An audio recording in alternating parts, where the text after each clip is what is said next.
1. Mr. Speaker, ladies and gentlemen, contrary to popular belief, things don't always get better, and in fact, they can get worse. Financial and economic contagion is very scary, and this puts a country and an economy at so much risk.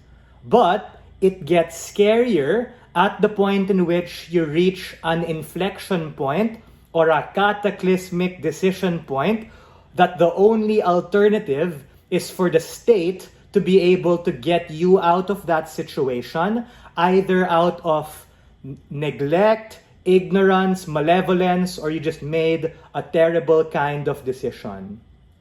This leads to the government having to print a lot of money, which leads to inflation, which harms the average individual, or even the state having to take on a lot of debt, possibly predatorial debt, or getting into a debt trap like what we see with China, or even the state using a lot of the reserves which otherwise could be used for other means and is ultimately a disservice for corporations who pay tax and individuals who also pay tax for the sake of a particular industry that was probably stupid, ignorant, or even greedy to the point that they put themselves in that situation. Meaning, the very worst case that side opposition is likely to talk about is exactly what motivates our side of the House, and we think we don't want to get into that position in the first place. That is the very thing we want to avoid. A couple of key points of framing. Number 1, what do we mean by prohibit governments from doing a bailout? We're simply going to say that governments, even if they can, should not do it.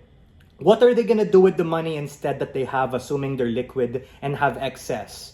They're going to direct this towards social welfare programs to be able to directly those who were affected as a consequence of being unemployed by that particular industry, or even directly giving it to those people who maybe got scammed or went bankrupt as a consequence of such. Meaning, not a single centavo or penny should go to that very corporation, especially if their executives were the ones who were greedy enough to take on so much debt and put that industry at that point to begin with. I know what Op is thinking. They're saying, hey brah, how about the financial sector? They must be really important. I am going to allude and talk about the 2008 financial crisis. What happened here? What happened here was that because of the like of Freddie Mac and Fannie Mae and a lot of these banks that had to be bailed out like Merrill Lynch, in the short term, prevented some harm,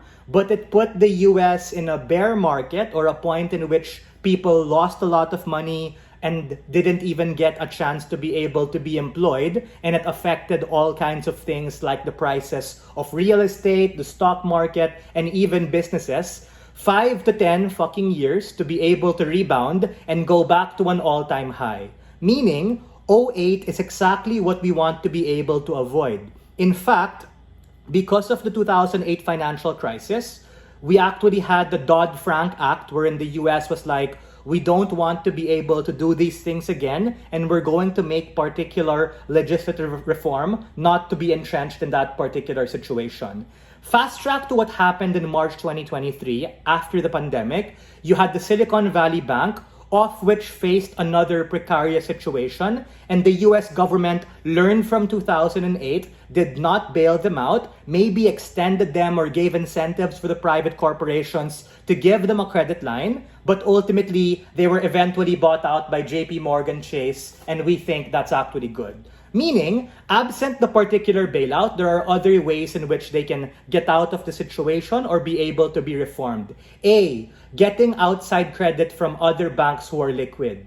B, restructuring the debt you have and negotiating at better rates, because those who lent you money are probably willing to give you a chance if you can prove that you can get better. C, sell your debt as distressed debt to a sovereign entity or someone else to be able to allow them to get you out. Number 4, and this is the worst case, if you're super fucked, you can merge or combine with another business that is willing to partner with you and help you rebrand and pivot. Or, like what we had with Silicon Valley Bank, get acquired or bought out by another firm with the liquidity who can.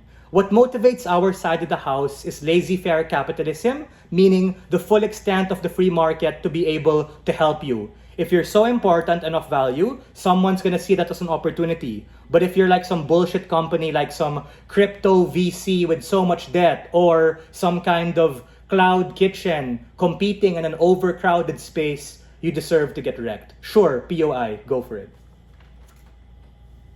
You say you're going to use this money to help more social welfare. Where does this money come from under your side of the house? This money comes from the government, meaning if they have money that they can actually spend, we don't want them to bail out or give it directly to that corporation and those executives who fucked up to begin with, only to resuscitate that particular business. Don't get me wrong, we're not saying the state shouldn't do anything to other people affected, but people who have been scammed by that faulty business, or people who maybe can argue that because of that they lost their job, it goes directly to social programs. But I know what you're trying to push at. You're saying, bruh, what if the state has like no money at all? What are we gonna do? Then in those instances, do we even have money to bail out? If the answer is having to result in some sort of distressed debt or debt trap from China, God forbid, or from some other actor who's gonna lend us that money at exorbitant and predatory interest rates, is exactly what we want to avoid. I hope the case is clear, meaning in instances where we can, we won't, and in instances where we really can't, we won't leverage up and put ourselves in a position to be able to fix it.